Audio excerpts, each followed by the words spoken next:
Caros amigos do YouTube, eu sou Kátia Magalhães, sejam todos muito bem-vindos ao canal Chá com Debate, o seu espaço de interlocução livre e democrática na internet.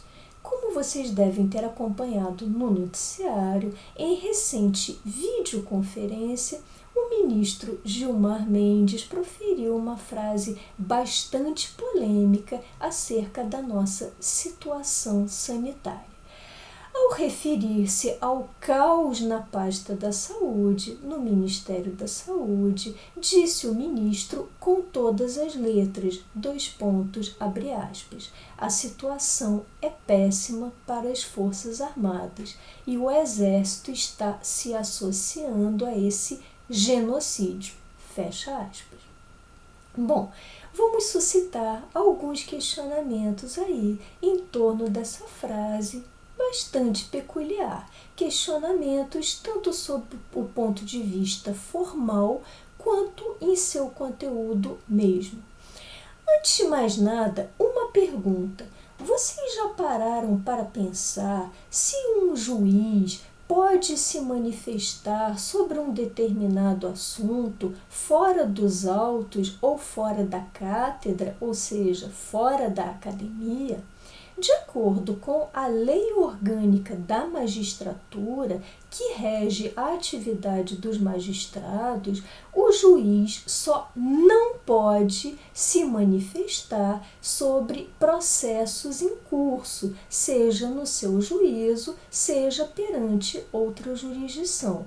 Portanto, como nesse caso específico, o ministro se referiu a uma situação abstrata do país, a uma determinada situação política que, pelo menos até onde eu saiba, não se encontra como objeto de qualquer processo pendente, de qualquer processo que aguarde julgamento, entendo que sim, ele pode perfeitamente, de forma legítima, se manifestar sobre esse caso.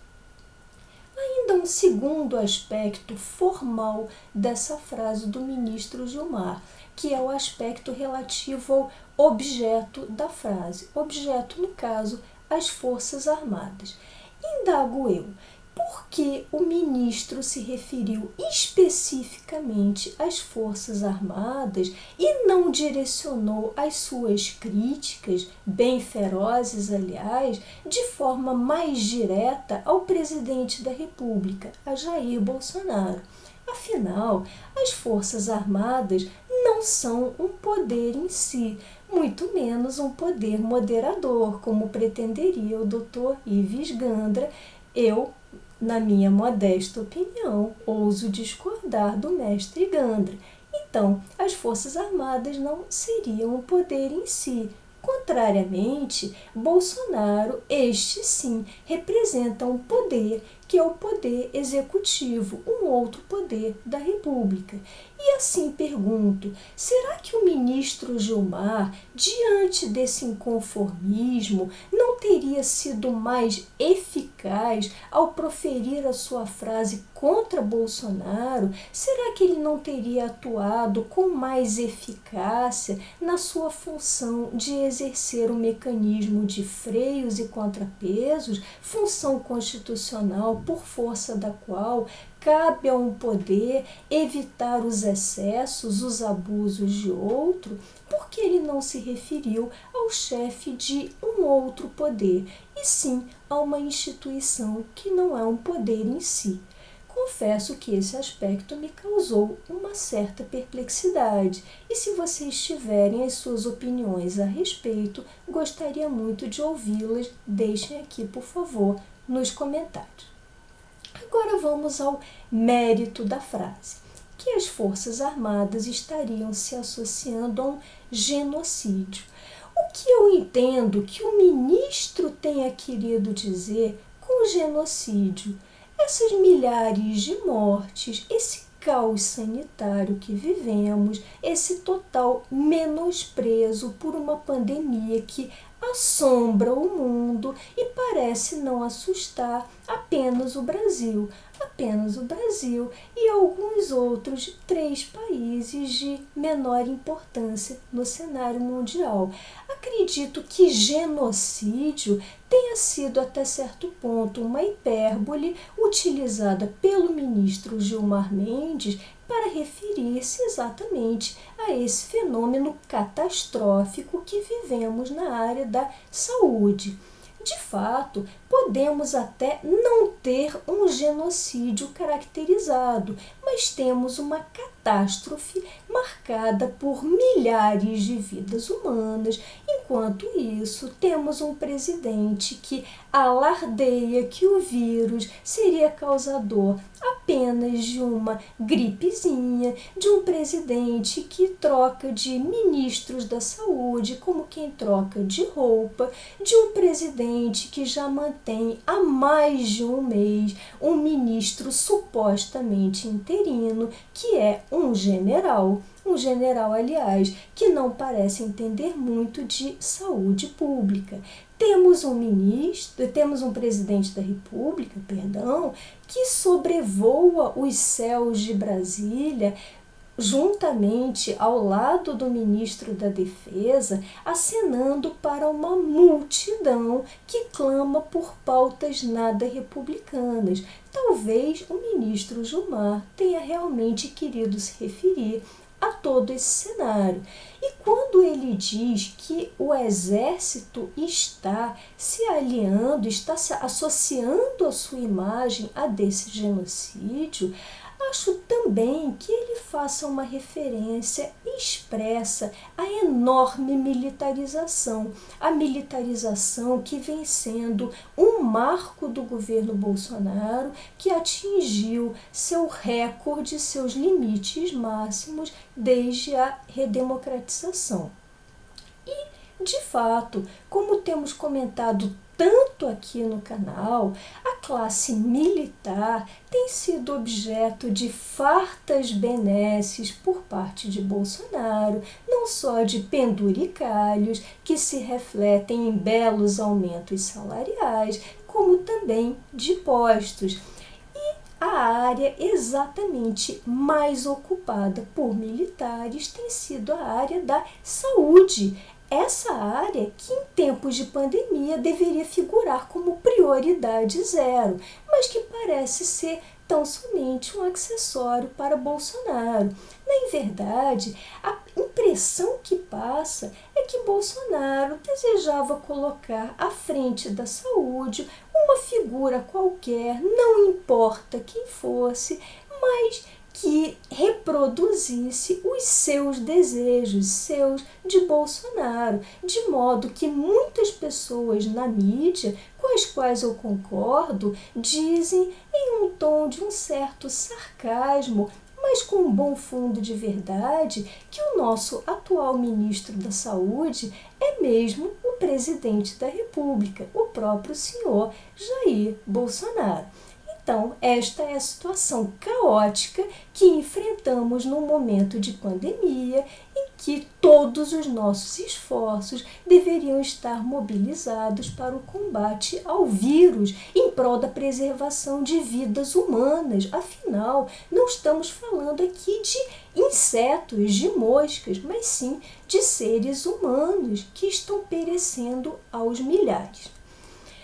Contudo, paremos para pensar um pouco sobre o fenômeno Jair Bolsonaro e sobre o próprio fenômeno do bolsonarismo, que acredito não tenha surgido do nada. Raciocinem comigo. A par do enorme repúdio ao PT, aquela gangue petista que assaltou, que saqueou as nossas maiores estatais, a par desse fator, o que mais teria levado Jair Bolsonaro ao poder? Talvez, vai aí uma sugestão minha, que é bastante endossada por muitos nomes, por pessoas das áreas de ciências políticas, sociais, nomes muito eméritos do país, com os quais eu concordo, talvez a par desse antipetismo, Jair Bolsonaro tenha sido muito favorecido pelo enorme descrédito das instituições diante dos olhos da população. Instituições essas que incluem, sejamos francos, o Supremo Tribunal Federal. Afinal, o STF é o foro mais que disputado por todos os réus da Lava Jato. E por que será? Possivelmente, talvez devido à enorme demora na tramitação de processos envolvendo figurões e toda essa ineficácia na implementação da justiça, na resolução de conflitos. Já dizia Rui Barbosa que a justiça que tarda falha. Toda essa demora levou, em maior ou menor grau, a um enorme descrédito das nossas instituições, com bom foco no Supremo. E assim, indago a vocês. Vocês acham que o ministro Gilmar, seja como representante do Supremo, seja em virtude do seu próprio passado recente, de várias decisões por ele mesmo proferidas, vocês acham que esse ministro dispõe de um arcabouço, de um histórico moral, de uma biografia que o legitime a fazer esse tipo de declaração? Gostaria muito de ouvir vocês aqui também a esse respeito.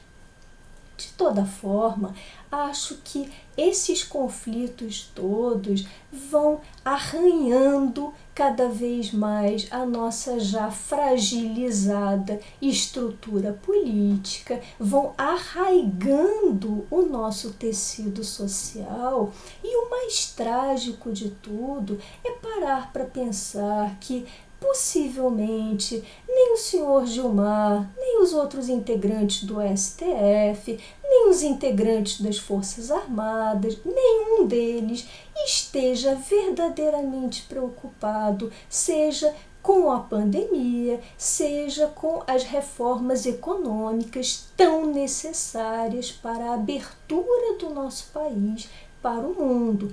Aliás, em termos de reformas econômicas, acho até que esse é um fator que possivelmente une tanto o Supremo Tribunal Federal e o próprio Judiciário e as Forças Armadas, antes de mais nada, servidores do país, que nada têm a se beneficiar com essas reformas. Afinal, reformas liberais no modelo de cortes de gastos, de cortes públicos, não trariam benefícios pecuniários, nem a togados, nem a fardados. E essa é a grande tragédia que vivemos.